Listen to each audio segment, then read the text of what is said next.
Hi, it's Peter Chapman, and welcome to another edition of SKUFood's Recipe for Success, presented by FCC. We're really excited that you're here with us this week, and our recipe for success is our way at SKUFood to give back. And I know that the food industry is so challenging during these times where people have had to really change their model. They've had to change how they do their processing.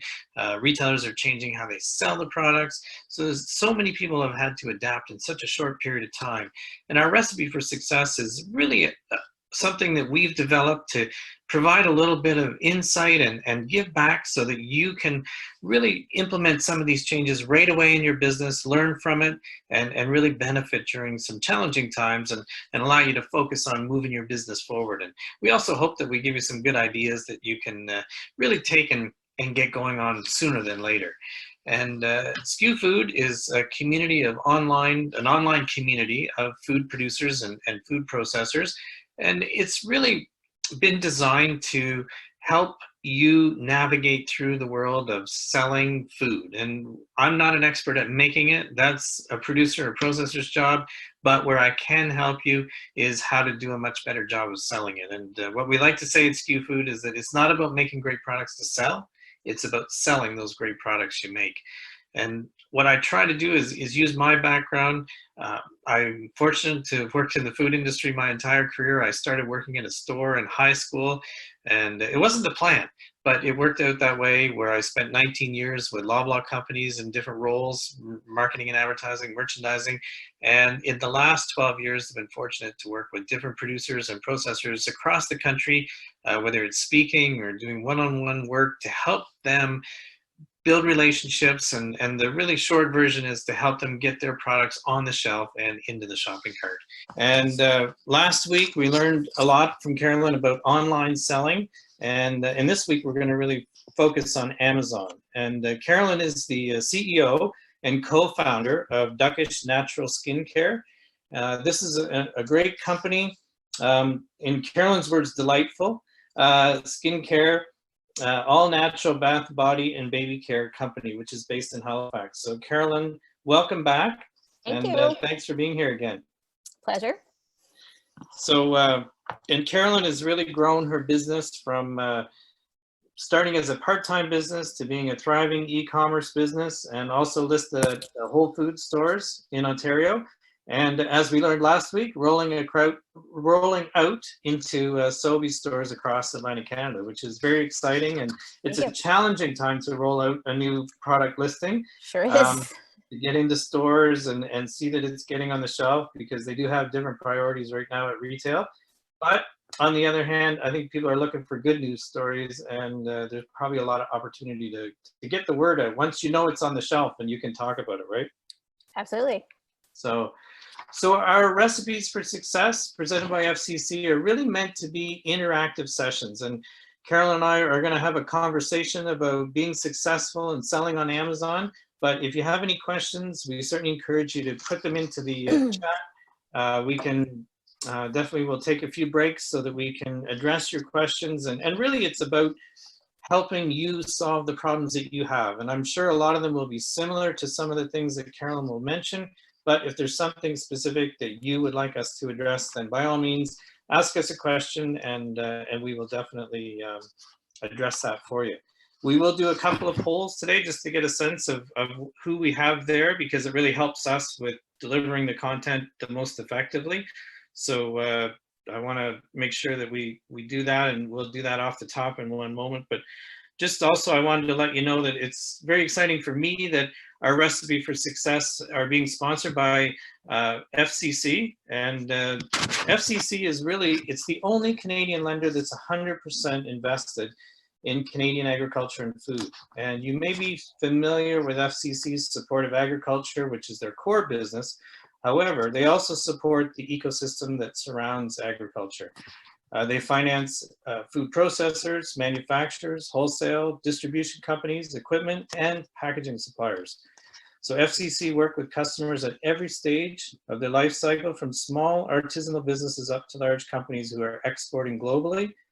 And FCC also offer financing options that include assistance for cash flow, equipment, inventory financing, expansion and construction, property, startup, diversification. So I think if you're in the food industry, FCC is definitely somebody who could be a valuable asset as a partner. So certainly we're excited to have them part of our recipe for success. So Carolyn, I know we got some fan mail even last week after your first session. So congratulations. I'm not sure when I was doing the recipe for success, just me, that I was getting as much fan mail. So congratulations for that. I'll take it. Yeah, I'll take it. But I think that the great thing for me was that people saw what you were helping them with was so relevant to their business. So we do appreciate your insights and thank you for being here. So. I'm super happy to do it. So awesome.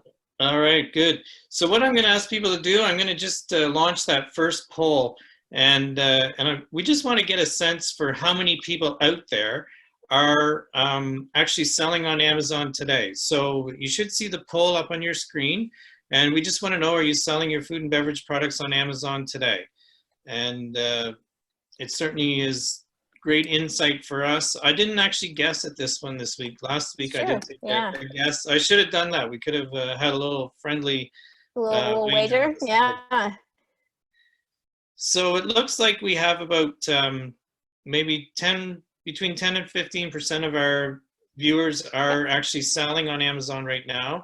But 6 out of 10 would say they're interested in selling on Amazon. So we know there's some people who need to figure out how to get there. And then we have about 25% who would be a resource to the industry. So I probably would have thought we would have had a few more who are on there. So I'm glad we didn't have any friendly wager on that one. So for me to understand and get a sense of it, I think one of the key questions for me is just, what are the priorities that you see that you have to focus on to be successful on Amazon? Yeah. I have lots of things I could talk for days on this issue. Mm-hmm. In my experience so far, I feel like there are 4 kind of main categories or like buckets, themes, mm-hmm. That pertain to Amazon, that require your, focus and attention. Okay. Some are just in the beginning, and then some are kind of more towards like you're up and running, and it's maintenance and growth. Right.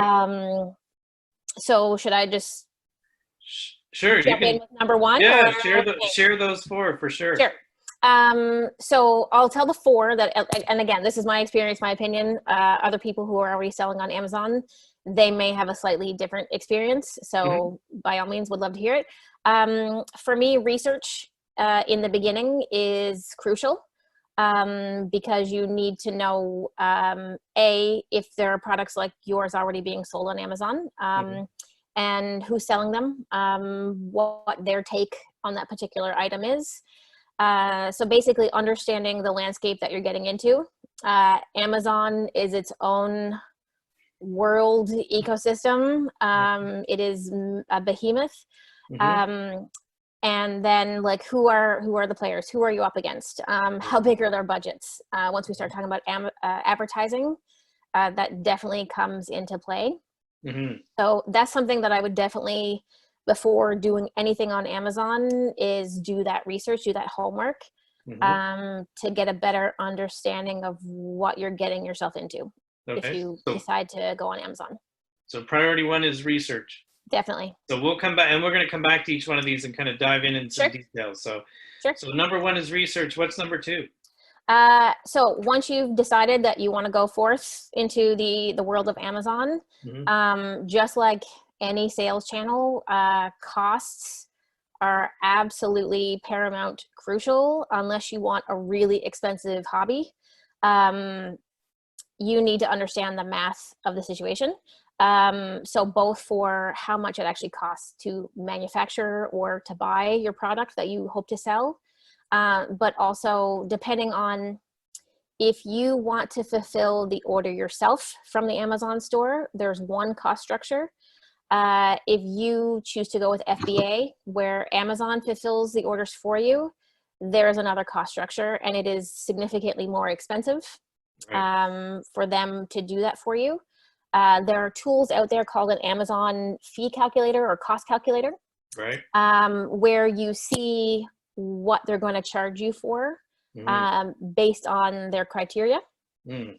And I can go into that in more Right. detail once we kind of get through All right. the 4 things. Okay, so cost for sure. And I can't believe Amazon would have costs that people might not I expect. know, it is so surprising. Yeah. Yeah, and then I guess kind of as a tangent on that topic of costs is that if you sell via other channels, whether that's your own e-commerce store or your own physical store or someone else's physical store, it also makes sense to look at it from the perspective of, is what you're planning to sell on Amazon going to cannibalize or detract from those other sales channels? So just kind of ways that you can navigate that and still be successful on Amazon. All right. Third, okay, so you have an Amazon store, you've decided you want to go for it. Your product page is everything. Okay. Okay. And we can, again, dissect that in as much detail as people are willing to tolerate. But it is absolutely so crucial important that your product page sings, because that's all there is to convince someone to take a chance on your product, right? And then there are other kind of, again, facets to that we can dissect. One is this thing called A+ content. The other thing is reviews. Right. Super important. So again, we can talk about that a little bit later. And then the last thing that once you're kind of like your store is up, it's running, is how to navigate the advertising world of Amazon, because you can spend a lot of money really quickly and get no results for it. So I can tell you a little bit about how we kind of came up with a game plan for how to navigate that and actually get a return on our advertising investments. Awesome. Awesome. So okay. Well, those are the 4. All right. Those are the 4 priorities. Yeah. And we'll dive into each one. One thing I was thinking about, though, for me, are the priorities now, after you've had experience on Amazon and had some success on Amazon, is that what you thought you'd be spending time with regards to Amazon, or are there any surprises in all that? The surprise for me was on the advertising front and just how to like, this may be a weird analogy. I'm not normally into video games, but I feel like the advertising world of Amazon is like this weird game that you're just trying to like beat. So that may sound weird, but that was something that was definitely surprising. So it's always trying to get that top score. Kind of, yeah. You're always trying to like work the system and make it a little bit better and a little bit better and a little bit better. So, you know, do what you will with that information. And the other thing was just that I'd say the giant hurdle of getting the store up and running to begin with, because Amazon is such a huge thing and it's really opaque in terms of the inner workings. So that was really surprising. But now that we're there, totally worth it. Right. Okay. All right. Yeah. Well, let's go back to that first priority then, about the research, and just talk about what you did and some of the benefits to Duckish. Sure. So if people aren't necessarily familiar, we do bath care, body care, and baby care. So all natural products. And we knew that we weren't going to sell all of our products on Amazon. We were going to start with a couple and test the waters and kind of learn how it all works, and then make the decisions about whether or not to introduce new items. And we also knew from doing our research and looking at our costs that not all products would be profitable given the Amazon fee structures. So on the research front, we knew we had a kind of a little assumption that we would sell just 2 or 3 SKUs to begin with. And so we looked at the competition for those. So lip balm is something that we do on both our Canadian Amazon store and our American Amazon store. So we looked at, you know, big competitors like Burt's Bees and a bazillion other giant companies that all do lip balm, right? And just how much they charge for lip balm. How do they bundle them? Is it a pack of 12? Is it a pack of 6? Is it a single lip balm? Like, how are people doing it? And then we looked at things like when you search, and we can talk about this more in the advertising kind of world. When you search for a product, you'll see these little ads for other products come up. Just like when you search a certain product, who is advertising against that company? Just to kind of get a sense of who the players are and what products they're offering and how they're offering them. And when you were doing the research, which in my world, sort of on the retail side, I would call a category review, where I go and I look at the store and I say, okay, what's in the 4-foot or the 8-foot section? What's the pricing? What's the case pack size? Try and work the margin backwards based on what I think the margin that the retailer is making. So would you start with sort of that home page for lip balm, so that you start with the #1 lip balm that Amazon is trying to push you to? I would just, so everything in Amazon hinges upon the words that are typed into the search box, right? There's nothing else to go on. It's only the words that are typed into the search box. So if you sell lip balm, I would start Googling, or not Googling, searching on Amazon, lip balm, see what comes up. See what people are saying in the reviews of those similar products. Maybe people are saying like, oh, I wish it came in this scent or this flavor. So by looking at the competition for those, either the exact same kind of product or similar products, you're going to learn a lot, just like you would if you were going to sell it in any other way, shape, or form. Right. So it's not, you have to understand how you relate in the consumer's mind to all the other things on Amazon. Absolutely. Okay. And Absolutely. did you learn some things when you were doing that you may have changed your strategy a bit? Yeah. So in the beginning, because we knew nothing, we were like, we're just going to sell like a lip balm, like just one lip balm.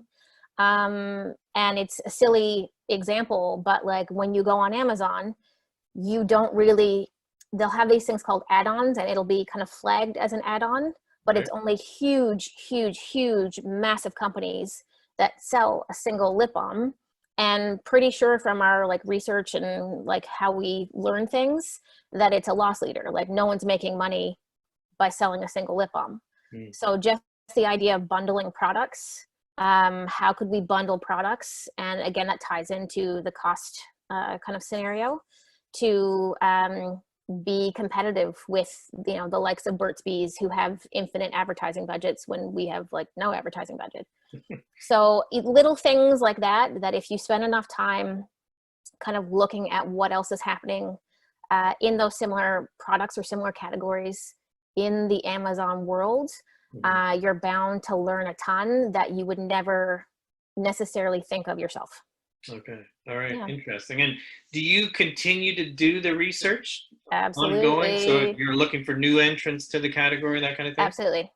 Okay. So it's not a one and done. No. Okay. No, it's a big one. It's a big one. But, and the done is like, it's little and ongoing. Right. Okay. Yeah. All right. All right. And just the last question I'll ask you about the research side is, do you have any advice to people, you know, in terms of their own products, things, you know, is there maybe a little bit of a process that you follow, or did you start with sort of the most obvious product description and then you expand it out a little bit, or did you really zero in on sort of the top 5 competitors? Oh, in terms of competitors. Okay. We chose some big ones, and I keep coming back to Burt's Bees because in our advertising reports, there's constantly Burt's Bees being searched. Burt's Bees, but also there are a lot of smaller players that you have never heard of.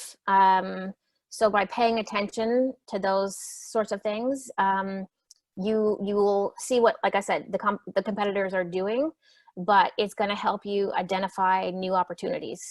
Whether that's in like extensions of the product line, or just simply how you bundle it, how you package it, this size versus that size. So that kind of ongoing research that you would do with any other kind of sales channel still really applies here. Okay. Yeah. Interesting. So next we can talk about cost, just a small topic, but we better spend a few minutes on it, right? So that second priority, so cost, how did you go about figuring out all the different cost and Yep. So cost is, like I said, a huge deal. How do I even begin? We decided, so when you go onto Amazon right now, just as a shopper, and you were to buy something that isn't fulfilled by Amazon, it'll say like fulfilled by, Peter Chapman, right? You put that item in your cart and you will have to pay Peter's shipping fees. Right. So Amazon just kind of serves as like a website for you, an e-commerce store. If you go with the fulfilled by Amazon route, what happens is you remove the shipping barrier obstacle, the significantly huge reason why people abandon their e-commerce carts is they get faced with this shipping fee, right? This was a large driver for us to try to get on Amazon to begin with, in that if you don't sell things that are really kind of expensive luxury, people that have a higher price point, charging people shipping is not something that they're excited about. So if I can go on Amazon and buy this, pasta and this coffee and some, I don't know, like a bike for my kid or like whatever it is on Amazon, I put it all in my shopping cart. It all counts towards getting me to that free shipping threshold and it's done, right? So if you go with FBA, that is how it works. If you're not using the Fulfilled by Amazon service, then customers are still going to have to pay a shipping fee for you to get the items to you or to them. So on the cost front, like I mentioned, there are tools out there. We used a tool in the beginning called Jungle Scout.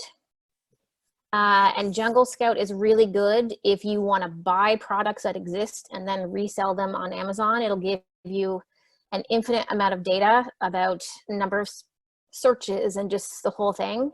If you manufacture products, it's good, but it's not, I don't know, we don't use it anymore. But one of the tools that comes along with that is this fee calculator that I mentioned.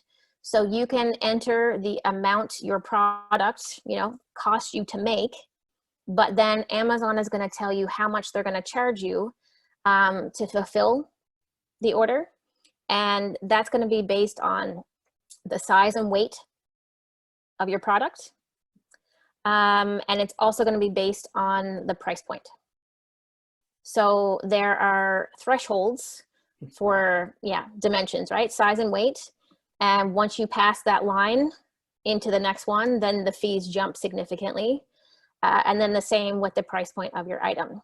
So what you want to do is use this calculator tool to try, and this is what we did. We bundled items that would bring us to a price point that was just under that threshold, right? And also as small as possible.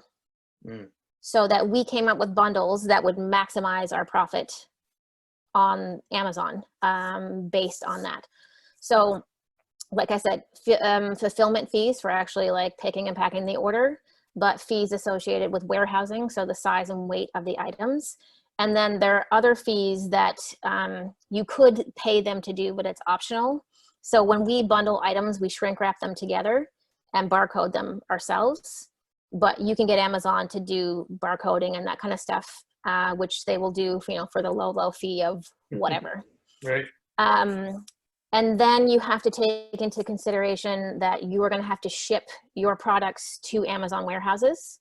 They will give you a drastically reduced shipping rate because they're Amazon and they just have those economies of scale. And then you're going to have to take into consideration the marketing budget that you're going to need to spend to sell that item. So, 10 to 15 cents per unit, depending on, the landscape and all those sorts of things. So you need to look at all of those costs together to see if you would actually make any money by selling that product on Amazon. When you ship into Amazon warehouses, they don't give you a purchase order, right? You have to follow your own inventory and know we just send them whatever we want. Depleting and you need to replenish. Yes. The tricky thing though is that if your inventory sits there, they'll give you reports about it's been there for 180 days, for 100, however many days. and I can't remember what the threshold is, but once it's been there for so long, they're going to start dinging you for inventory fees. Right. So you don't want to send them every single thing you possibly can, especially in the beginning, because if you don't know that it's going to sell and you don't know how quickly it's going to sell, you could get bitten later for those extra warehousing fees. They will also, I believe, for the Canadian warehouses, you can choose to have the inventory shipped back to you, but I think there's definitely fees that go along with that. But if you want the inventory back so that you don't pay those extra fees, there are ways to kind of get around it. Yeah. Right. Yeah. And I think the premise is they need to turn product just the same as any other seller. They want to turn product. Absolutely. Yeah. All right. So in the beginning, you're just trying to find that sweet spot between how much to send and how much is going to move. Yeah. Okay. And I see we have a question which is related to what you've been talking about with the fulfillment by Amazon in the chat. So maybe it's a good time to just take a pause and address that one. So the question is just, are there limits to Amazon, fulfilled by Amazon, with regards to weight and dimensions? And then also, how much cheaper is it to ship to FBA and from FBA out to the purchaser? So I ship products to their warehouse, and that's all I'm concerned with. Right? Amazon deals with the shipping of the products to the customer. That is not my concern. And like I said, you get a pretty decent rate to ship to their warehouses. So that's not really an issue. Like I said, it's just the cost for you to ship your products to their warehouses. And when you set up your product listing and there are all those fees associated with the weight and the price point that you mentioned, so that's how you have to go in and calculate what shipping charges would be. No, that's going to be warehousing fees. Warehousing fees, they call that. Okay. Yeah. So because your stuff is taking up space in their warehouse, right? So you're basically paying rent for that stuff to be there in a way. Right. So it's going to be fulfillment fees and it's going to be those warehouse fees. Okay. And then the last part of that question that the person asked was just, do you see the strategy being the same in Canada and the US? I can only speak for the natural skincare world. I don't know how, I'm assuming it wouldn't be that different for food. The US is a different beast. It is significantly more competitive, as I'm sure it is with pretty much every product out there. So, and like I said, we have a Canadian store and we have an American store. The American store only has a handful of SKUs.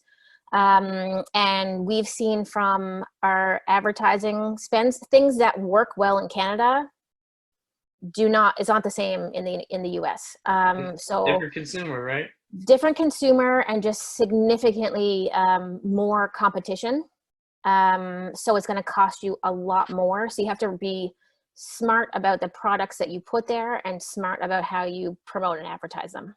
Okay. Yeah. Great. So do you have any other insights on the cost side or different things that you're focused on? We talked about sort of the shipping and some of the fees. Any other hidden fees?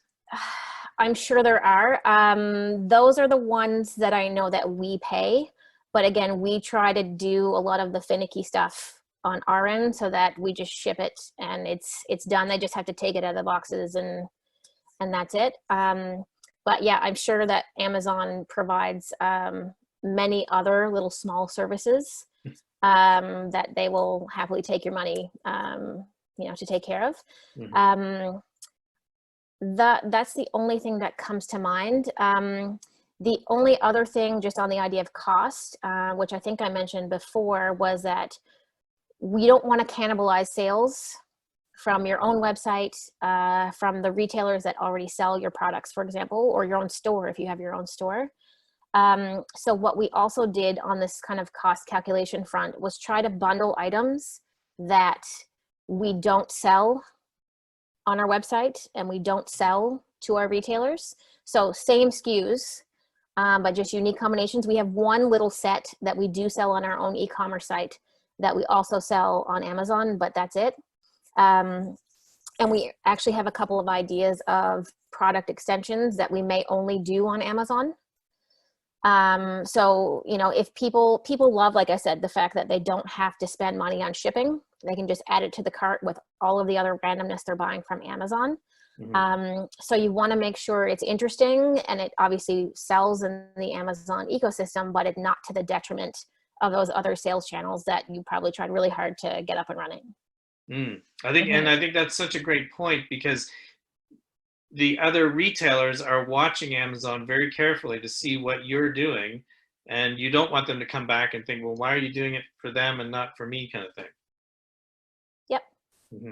So you have to watch the channels, and just as on the retail side, they watch everybody across the street closely, they're also looking online to see what's going on with Amazon and your own e-commerce. Absolutely. So you're looking for Absolutely. opportunities to differentiate the offering a little bit. Absolutely. And do you ever get feedback from Amazon on anything?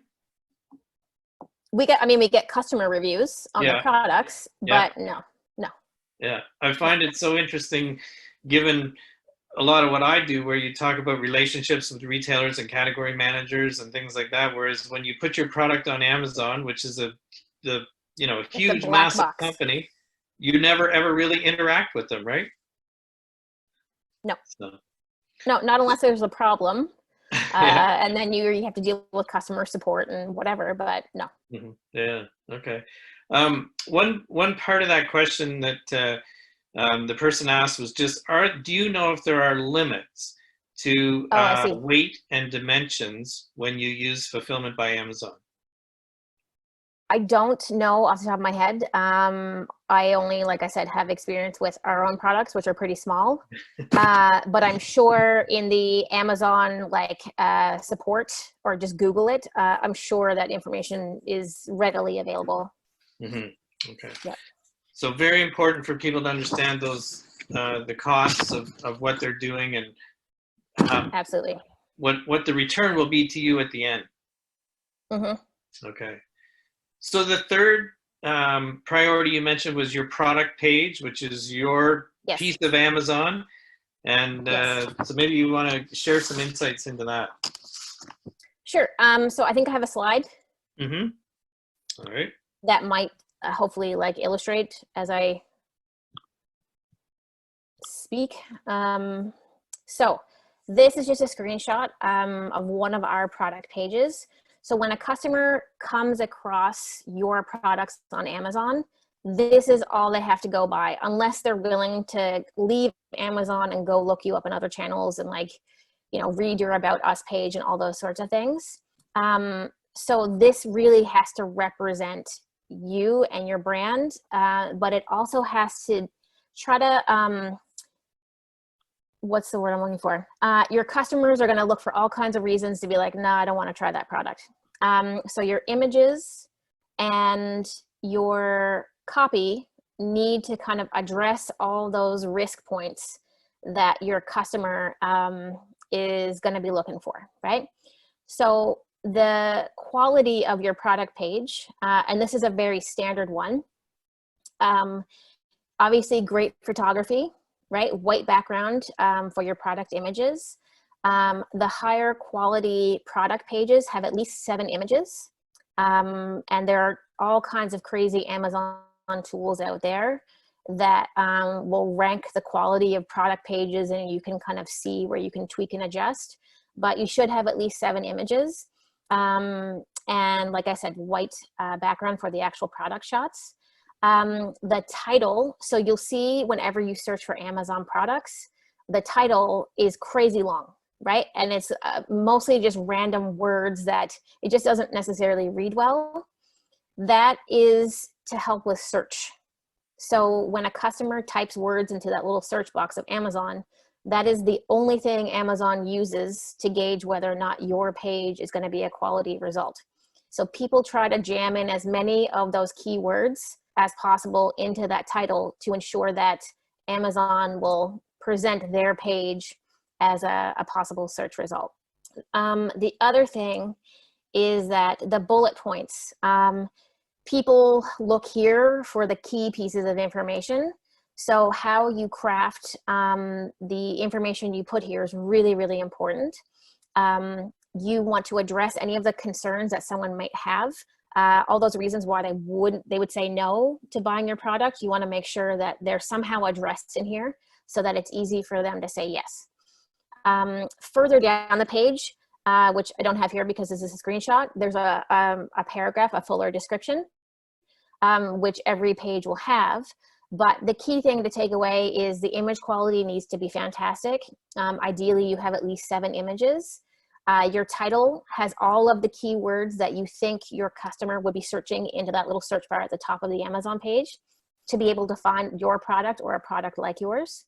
And just that those bullet points, that those product descriptions are as detailed as possible and really address any of the concerns a customer may have, increasing your odds that they're going to add you to the cart. So product page, hugely important. The other thing, yep, go ahead. No, I was just going to ask you, how often would you make a change to this or update it? We are we're busy. So not as often as we probably should.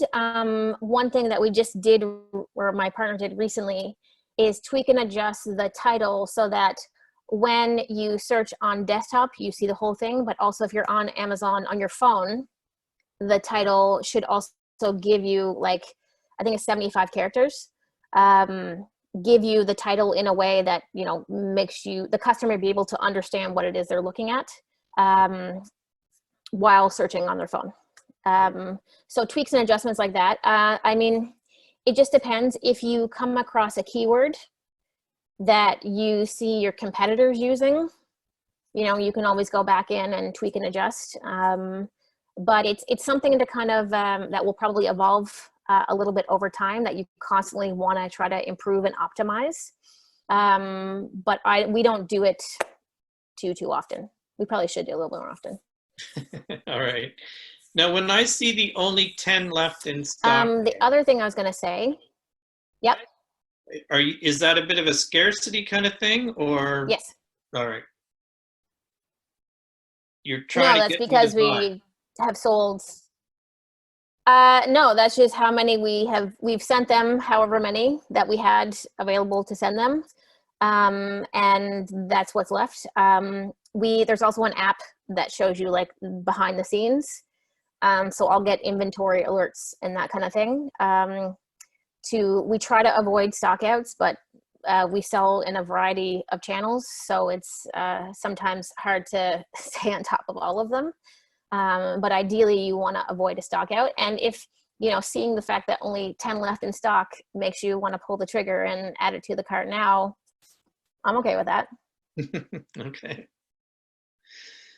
All right. The other thing, just to bring up on the product page front, is I think on the next slide. Mm-hmm.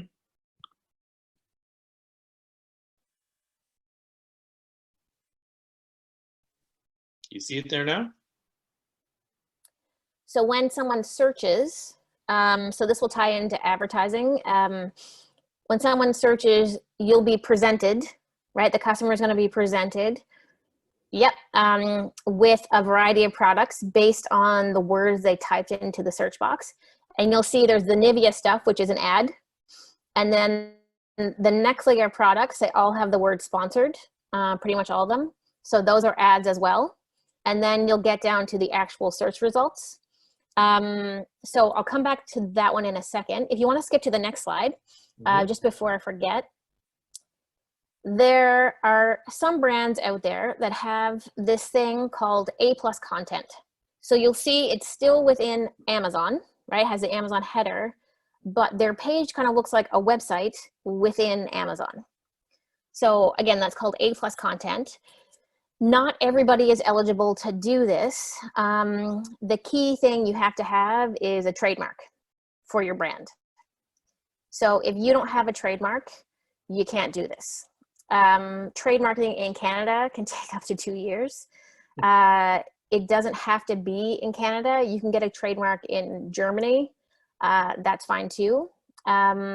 The other thing on the trademarking front, which is something that we're going to be doing sooner rather than later, is Amazon has started kind of like a trademark accelerator program where they've vetted law firms and all this kind of stuff to help you speed up the trademarking process to be able to do this kind of thing.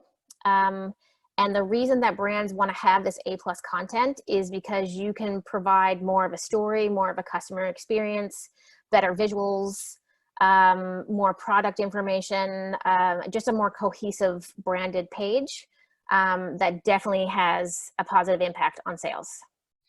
And is there an extra fee for A+? I'm not sure off the top of my head, just because we're not eligible yet. I'm sure there probably is going to be something, but based on all of the research we've done and all the people that we've talked to about this who have it, it's definitely worth it in terms of sales. Yeah. Well, and it definitely, I can see where it certainly differentiates your offering from just that page full of product, right? So yeah. So I'm going to take a break for some questions. And you can do video. It's really, We've got a couple of questions here. So the first one is, pardon me? The first one is, how do you make sense of sponsored ads without cutting into your margins significantly? We've been selling on Amazon for 2 years, and the sponsored ad slope is a slippery one. Big time. You have to know how it works. Yeah. And is it a percentage thing, or you pay so much per when people buy off that sponsored ad?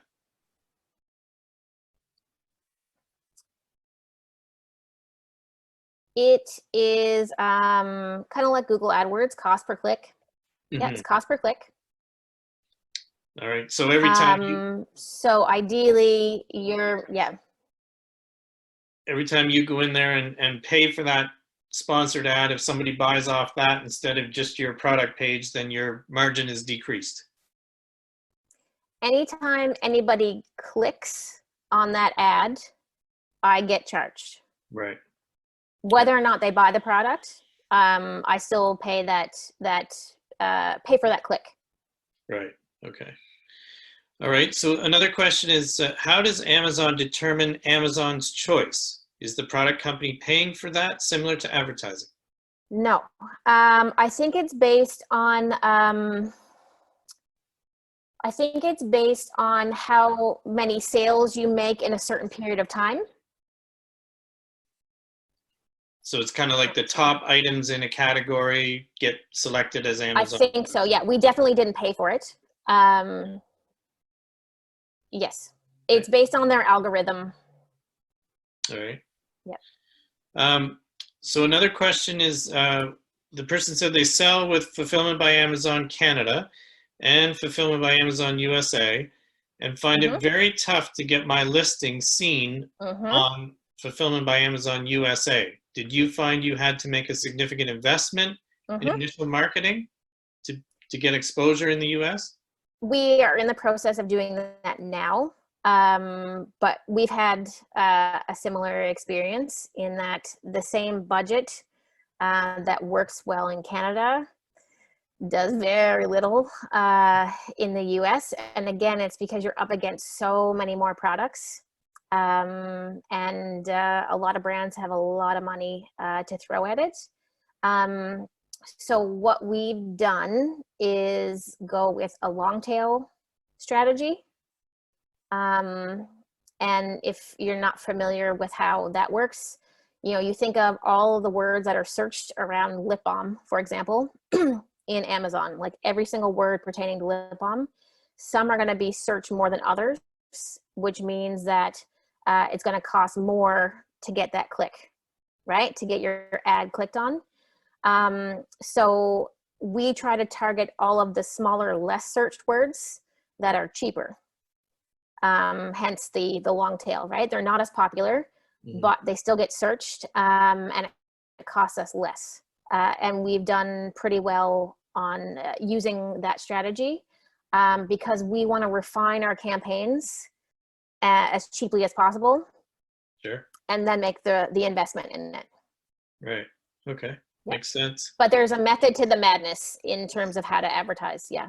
All right. And it's definitely so much about understanding the metrics of when you do something, what's the result of it, and Hmm. repeating the ones that work and learning from the ones that don't work, or changing it, right? Absolutely. Right. Absolutely. Yep. But we've lived a similar experience with the US advertising situation. Yeah. Mm. And would you say that from your experience, do you think it would help for people to be in maybe one part of retail in the US, just so you kind of get a sense of the market? Because it is different. There's no doubt that it's uh, it's just a different marketplace.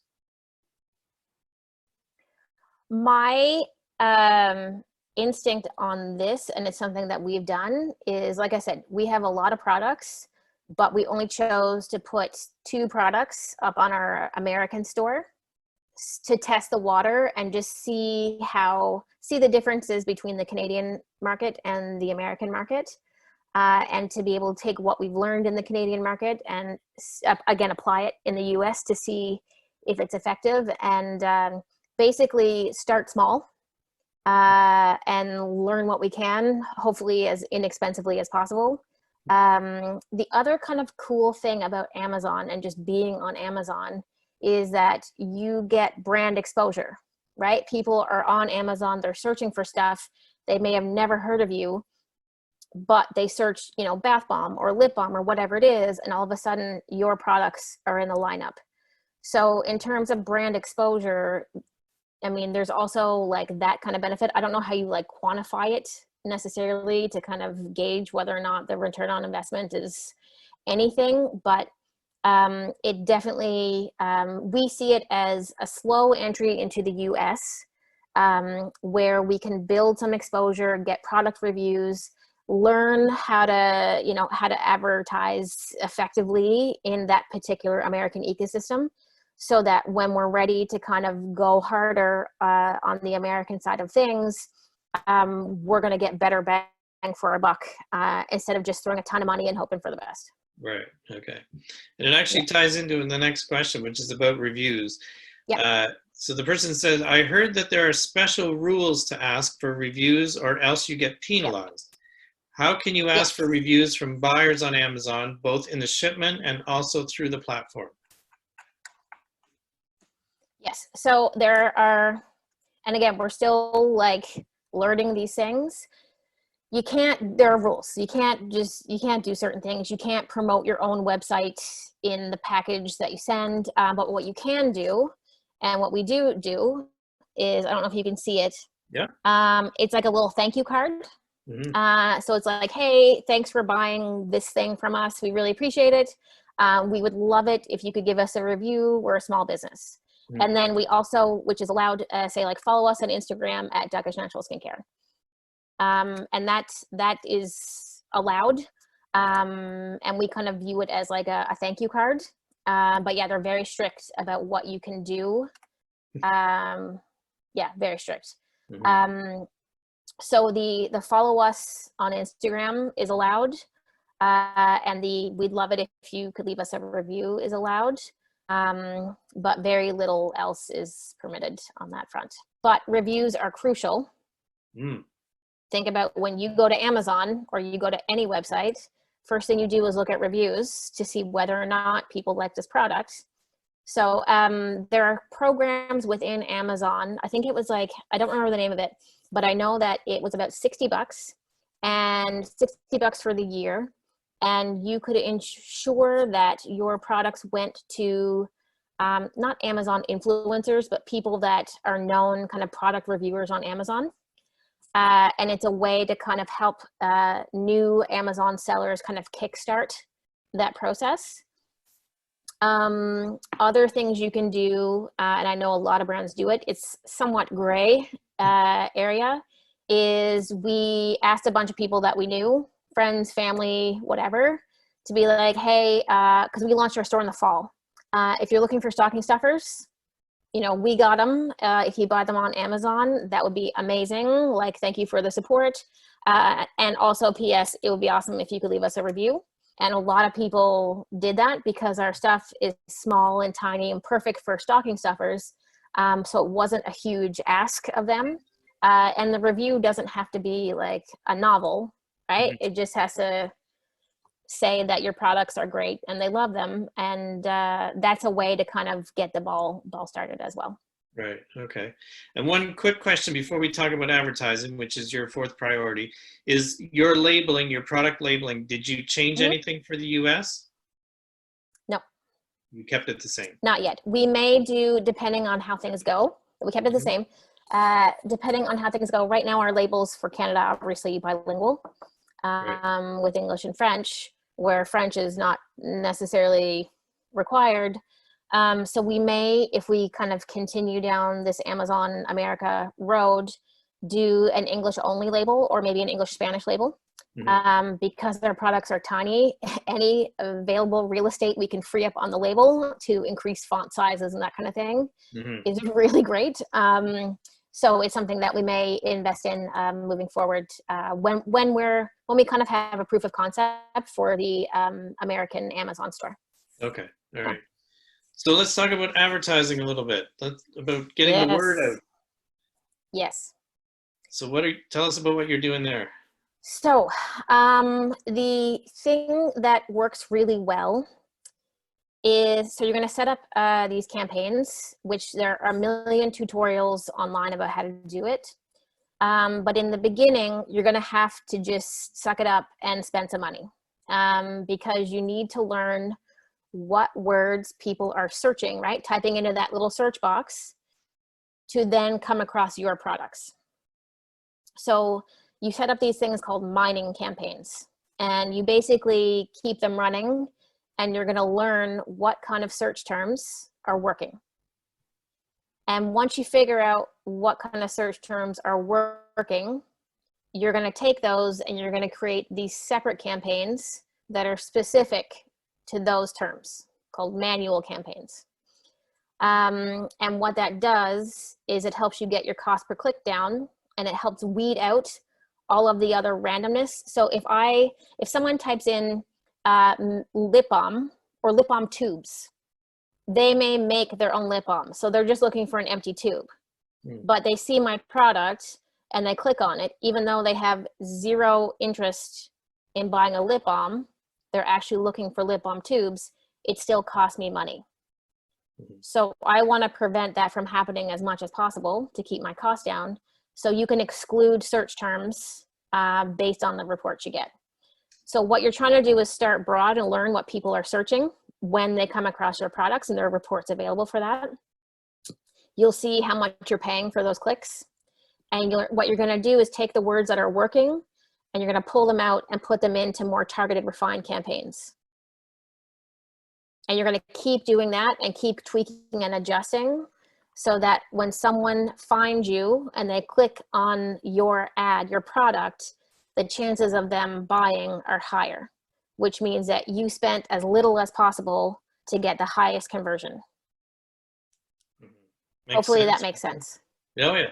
But it's a game. It's a constant thing. You're trying to get your, what's called your ACOS, right? So you want to keep your ACOS or basically your cost of sale or cost of acquisition. Ideally like 20% is like you're doing really well. But it can quickly get out of hand. So we sell lip balm, for example. So people were typing in chapstick and they're clicking on our ads, but they're looking for the brand chapstick. Right. So we're paying tons of money and no one is buying based on that keyword. So we can block that keyword from the list so that our products don't appear and we don't get dinged for all of those clicks that we don't want. Interesting. Yeah.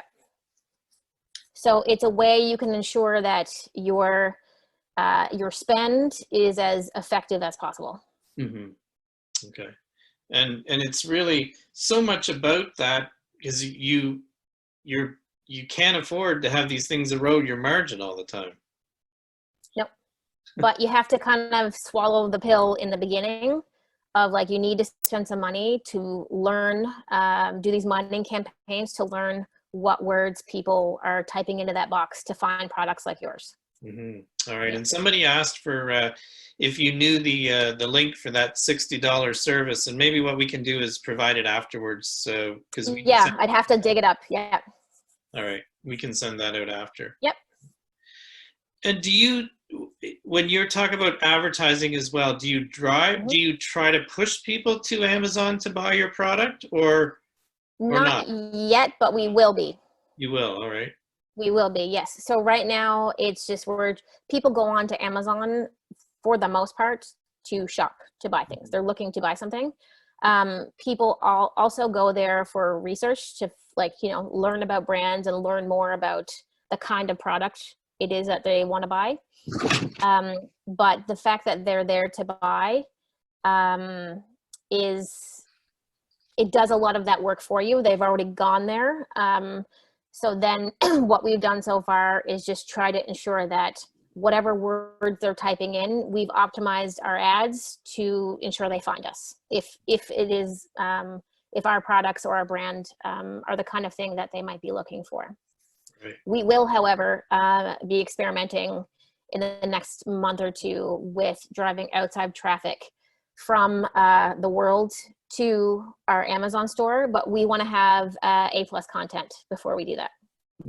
Right. Well, that makes That's sense. the idea. Then when they get there, they're going to be like, okay, wow. Sold. Yeah, exactly. Yeah. All right. And the last question that I see here, because we're getting to the top of the hour, and I always want to respect people's time because I appreciate they're busy in this crazy industry we all work in. So the person just asked how you grew your product line, and also, do you make the products yourself? We do make our products ourselves. We have one product that's outsourced right now, but everything else is made in-house. We have people.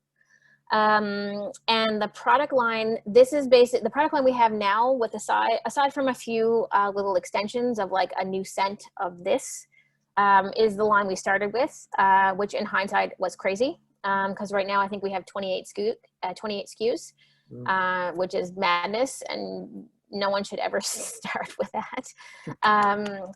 But what we try to do is basically make the most of those 28 SKUs, whether that's bundling items or selling, this kind of item via this channel only, and just trying to be strategic about how we use those, because it costs a lot of money to develop new products and to promote them, to market them. So we're trying to make the most of what we have right now and explore those untapped markets. And then we have some ideas about new products to come, because we get customers asking for certain things.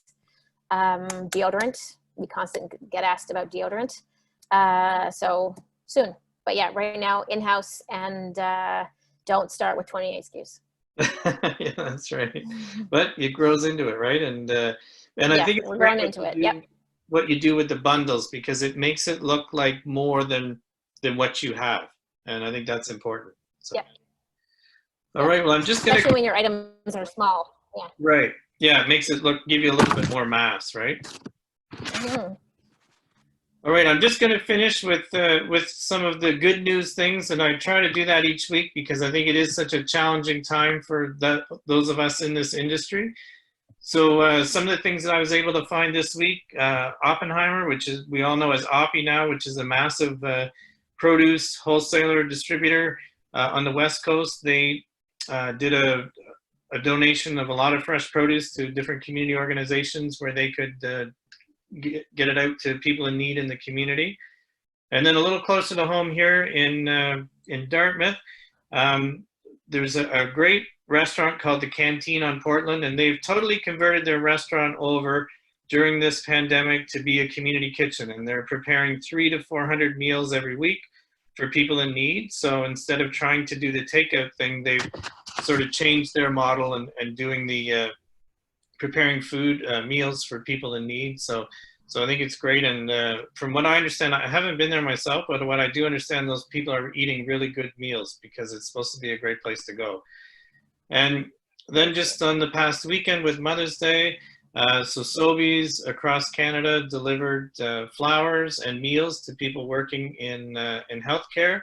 So people who were having to work on Mother's Day, they delivered some meals and flowers to them, which is great.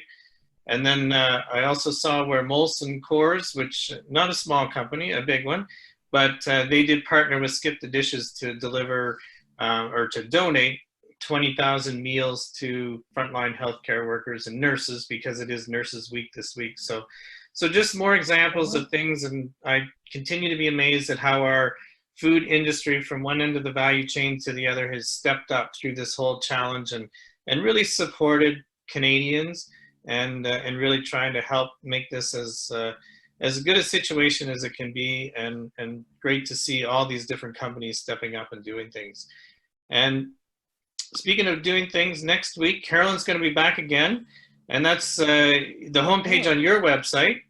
And we're going to talk next week about building your own e-commerce business on your own site. And I am looking forward to that as well. I think we talked so much about Amazon and the interesting things and how you have to manage that. But when you're doing your own e-commerce site, it's different. And so we're going to dive into that next week. And we'll be here on Wednesday, May 20th at 2 p.m. Atlantic. And it's really great to have so many people join us. And I really appreciate you being here. So you're getting more fan mail again in the chat. So congratulations. And thank you very much for joining us again, Carolyn. My pleasure. All right. We will see you next week.